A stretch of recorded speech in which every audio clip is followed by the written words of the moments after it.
नेत्र जो देखना चाहते हम देख लेते, फिर मन को एकाग्र किससे करोगे? ब्रह्मचर्य पर दृष्टि डालो, ब्रह्मचर्य का सुधार करो, पूरे आचरण जो करते उनको छोड़ दो और नाम जप करो। अभी आनंदित ना हो जाना तो बताना। आप कुछ समय तक व्यवहार करके देखिए ब्रह्मचर्य का, या आपको खुद पता चलेगा कितना आनंद प्रदान करता है ब्रह्मचर्य।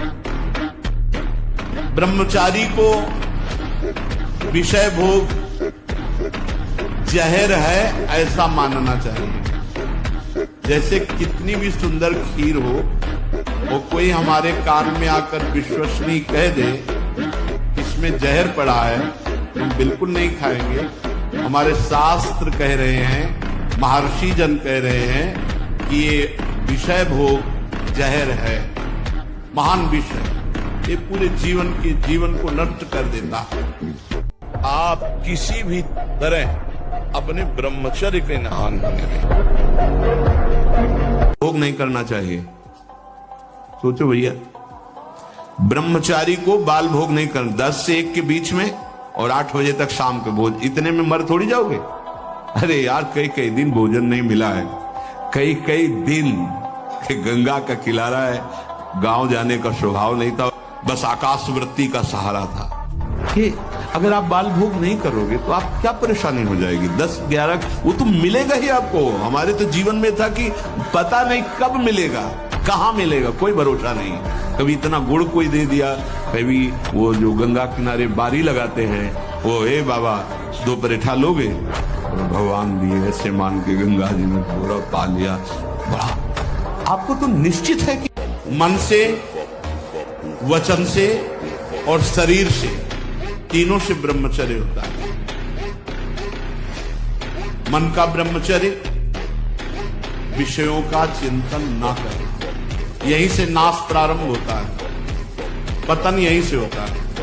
ध्यायतो विषयान पुंसान संगास्तेषु उपजायते, संगात संजायते कामः, कामः क्रोधो विजायते, क्रोधात् भवति सम्मोहा, सम्मोहात् स्मृति विभ्रमा, स्मृति भ्रंशात् बुद्धिनाशो, बुद्धिनाशात्। शास्त्र के वाक्य बोलने पर मौन और निराश, उदास, हताश व्यक्ति के हृदय में भगवत प्राप्ति की लालसा पैदा हो जाए, ताली बजाने की हिम्मत ना हो। यार, पूरी जिंदगी बर्बाद हो गई।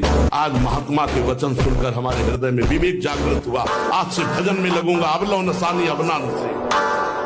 कोई भी सिद्ध महापुरुष का नाम बताओ जो भगवान के भजन के बिना सिद्ध हुआ।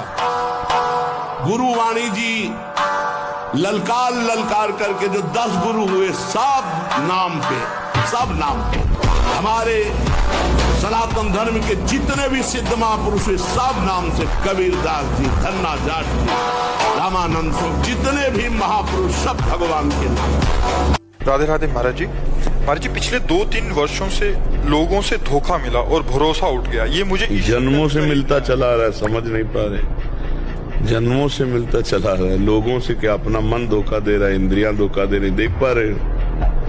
इतना समय नष्ट होता चला जा रहा है और मन इंद्रियों की गुलामी से, हम मनमानी आचरण, इंद्रियों के विषय भोगों में हम ठगे जा रहे हैं, हम देख पा रहे हैं। हम अपने पहले धोखेबाज को देखें, इसको सुधार लो, सब सुधर जाएगा।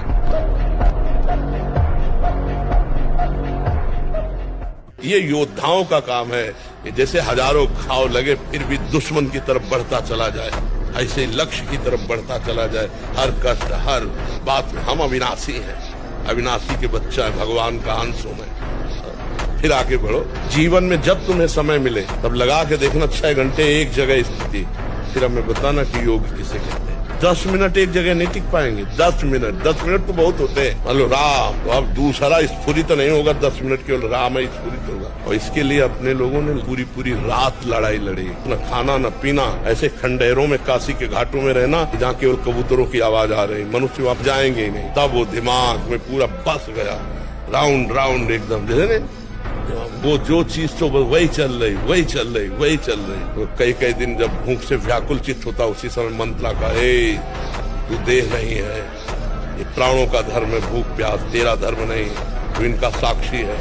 बस साक्षी मात्र। जब तक सच्चिदानंद का अनुभव नहीं तो बच्चा माया से नहीं लड़ सकते। जब प्यास लगेगी तो पानी में चित्त रहेगा ना, प्यास लगे और चित्त परमात्मा में, भूख लगे और चित्त परमात्मा में, शरीर भीषण कष्ट से युक्त और चित्त परमात्मा में, इसकी कोई परवाह नहीं। चाहे जैसी स्थिति हो, इसकी कोई परवाह नहीं। तब माना जाता है कि योद्धा हो। ब्रह्मचर्य बहुत बड़ा